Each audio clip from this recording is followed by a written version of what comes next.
What's up guys, welcome to our YouTube channel and a new video। तो भाई आज हम बात करने वाले हैं बहुत ही इंपॉर्टेंट चीज़ के बारे में।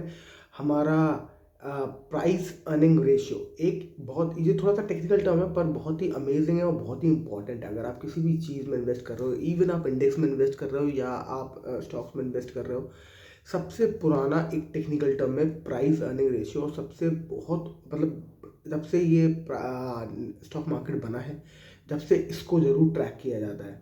और अगर हम इसकी बैक में जाएं और मतलब हिस्ट्री में जाएं तो हमने देखा है कि जब भी स्टॉक मार्केट में आप पुराने पुराने दिग्गजों से बात करोगे या उनके कोई कुछ सुनोगे उनकी बातें, तो बहुत सारे जो दिग्गज हैं, जो पुराने इन्वेस्टर हैं, जो एस इन्वेस्टर हैं, या फिर जिसको आप बोल सकते हो कि क्या कहते हैं कि biggest investor of India, one of the top 1% investor of India, उनमें सब लोगों ने एक बात ज़रूर कॉमन है और उन लोगों ने सब ने इस बात को बड़ा एम्फेसिस किया है इस बात पर, जो कि है प्राइस अर्निंग रेशियो। किसी भी कंपनी का देखना बहुत ज़रूरी है, क्योंकि प्राइस अर्निंग रेशियो एक ऐसा बैरोमीटर है जिससे पता चलता है हमें कि ये चीज़ महंगी है सस्ती है।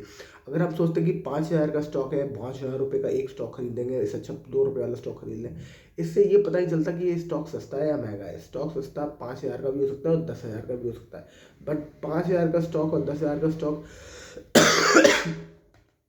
सस्ता है कि नहीं है, ये पता लगाने के लिए आपको ज़रूर पता करना पड़ेगा price earning ratio. I am sorry. तो प्राइस अर्निंग रेशियो की आज हम बात करते हैं। What is price earning ratio in nutshell. तो भाई प्राइस अर्निंग रेशियो होता है price to earning ratio. That means अगर हम देखा जाए तो कंपनी की जितना भी मार्केट कैप है, जितना जो करंट प्राइस है, जो अगर फॉर एग्जांपल कोई भी कंपनी 5 रुपये का उसका प्राइस है, अभी जो मार्केट का प्राइस है, जो 5 रुपये में वो शेयर पर्टिकुलर मिल रहा है। अब 5 रुपये में अगर शेयर मिल रहा है तो अगर आपको प्राइस टू अर्निंग रेशियो निकालना है उसका, तो प्राइस टू अर्निंग रेशियो ऐसे निकालते हैं कि हम ये देखते हैं कि एक शेयर के लिए, पर शेयर के लिए कंपनी कितना पैसा कमा रही है, कितनी अर्निंग्स आ रही है। मतलब कि आपने एक शेयर पे 2 रुपये कमाने के लिए कंपनी को कितना पैसा कमाना पड़ता है कि तुम्हें एक शेयर पे वो 2 रुपये का प्रॉफिट करा पाए। आई होप ये आपको थोड़ा सा क्लियर हो रहा हो। एक बार हम फिर से इस बारे में बात करता हूँ, फिर से इस बात को रिपीट करता हूँ मैं, कि प्राइस अर्निंग रेशियो होता है कि मतलब टोटल जो कंपनी है, कंपनी जो भी धंधा कर रही है, जो भी बिजनेस कर रही है, उसमें कितना वो पैसा कमा रही है पर शेयर, है ना। तो जैसे कि अगर आपको एक शेयर पे, कोई शेयर आपने लिया, कोई पर्टिकुलर जो आपने 10 रुपये का लिया वो 2 रुपये का हो गया, तो आपने 2 रुपये का मुनाफा किया पर शेयर। एक शेयर में आपने 2 रुपये का मुनाफा किया पर शेयर। अगर आपका 5 शेयर है तो 2 रुपये इंटू 5 हो जाएगा। पर अगर आपने सिर्फ एक ही शेयर लिया तो आपको 2 रुपये का मुनाफा हुआ एक शेयर पर।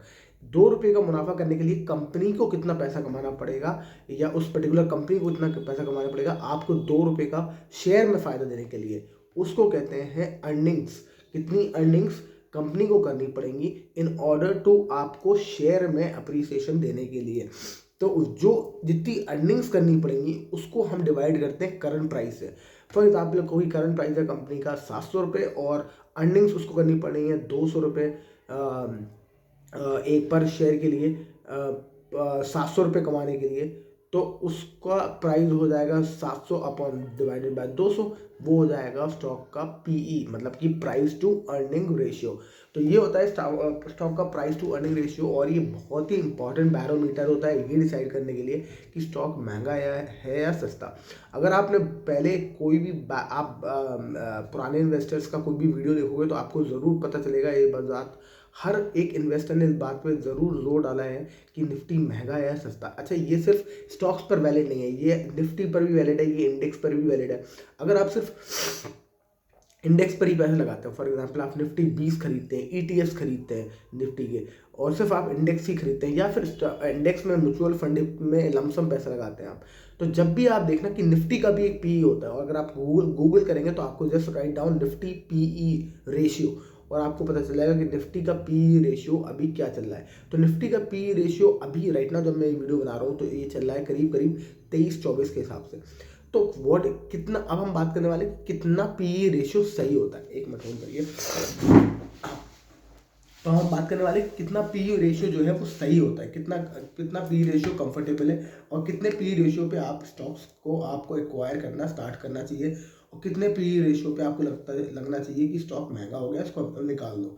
तो जो भी देखा गया है तो ज़्यादातर हर कंपनी के बड़े बड़े इन्वेस्टर और हर बड़े लोगों ने, इनफैक्ट वॉरेन बफेट, सीखा तो सबने वॉरेन बफेट से ही है, क्योंकि उसने बुक लिखी थी intelligent investor bye Benjamin Graham. तो सबने बेंजामिन ग्राहम की वो इंटेलिजेंट इन्वेस्टर पढ़ी और उसने फंडामेंटल्स ऑफ इन्वेस्टिंग, जो फंडामेंटली इन्वेस्टिंग करते हैं लंबे समय के लिए, उसने ही वो, ही is known as the god of investing, Benjamin Graham, जिसने बेंजामिन ग्राहम ने किताब लिखी, बेंजामिन ग्राहम ने वॉरेन बफेट को सिखाया और वॉरेन बफेट ने वही बात को दुनिया को सिखाया जाते जाते। अभी तो गया नहीं फिलहाल, तो अच्छी बात है। मैं आई होप वॉरेन बफेट और साल जिए और पता नहीं कितने बिलियंस की वेल्थ पर बैठे। पर बात वो नहीं है, बात ये है कि प्राइस टू अर्निंग रेशियो हम कैसे डिफाइन कर सकते हैं, जो कि वॉरेन बफेट ने हमें सिखाई है। तो वॉरेन बफेट ने कहा कि जब भी प्राइस अर्निंग रेशियो 25 के ऊपर होता है तो आपको थोड़ा सा स्टॉक हल्का सा महंगा होना शुरू हो जाता है। तो 25 के ऊपर आपको कोशिश करना चाहिए कि अवॉइड करना चाहिए, पर 25 के ऊपर भी ठीक है, 25, 30, 40, 50 तक भी मतलब नॉट गुड, पर तब भी ठीक है।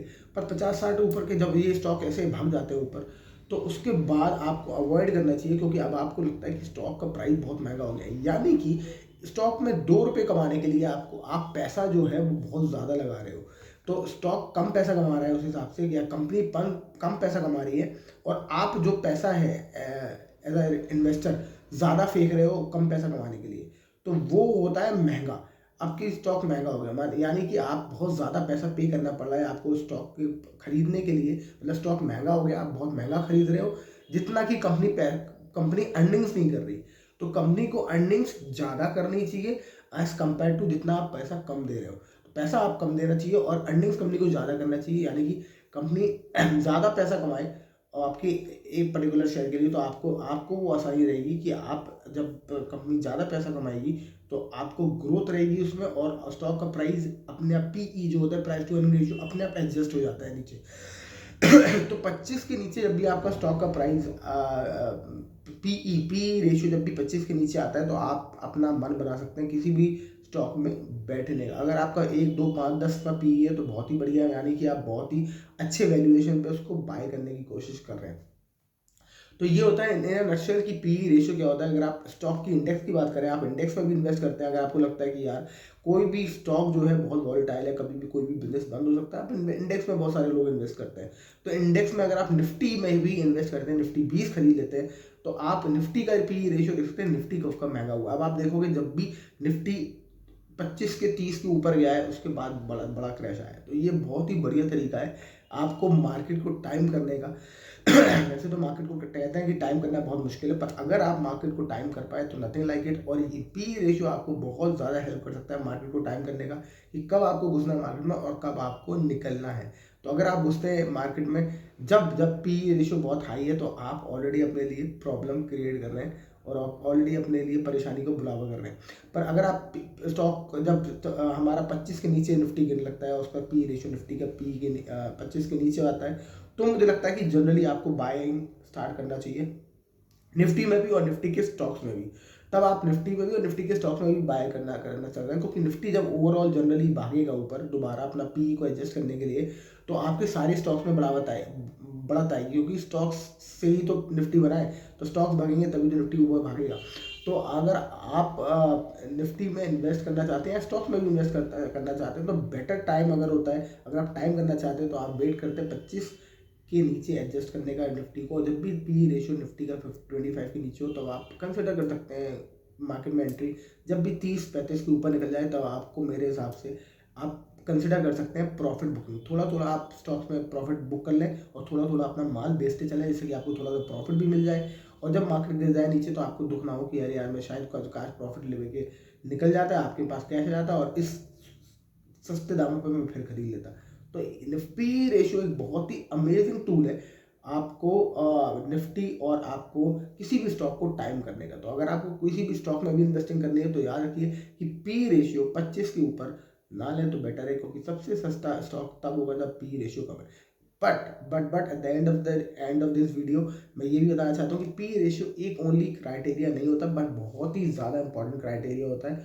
और हर बड़ा इन्वेस्टर पी रेशियो ज़रूर देखता है। तो पी रेशियो एक बहुत ही major criteria, but not the only criteria to invest in stocks. So I hope इस वीडियो में आपको मजा आया हो, आपको कुछ नया सीखने को मिला हो। अगर आपको सीखने को मिला है या कुछ और भी आपको फंडामेंटल्स या किसी भी चीज़ के बारे में आपको कुछ डिस्कशन करना है तो we can always have a discussion, just put that in the comment section and we will make a next video on that. Thank you so much for watching, I will see you in the next video, bye bye.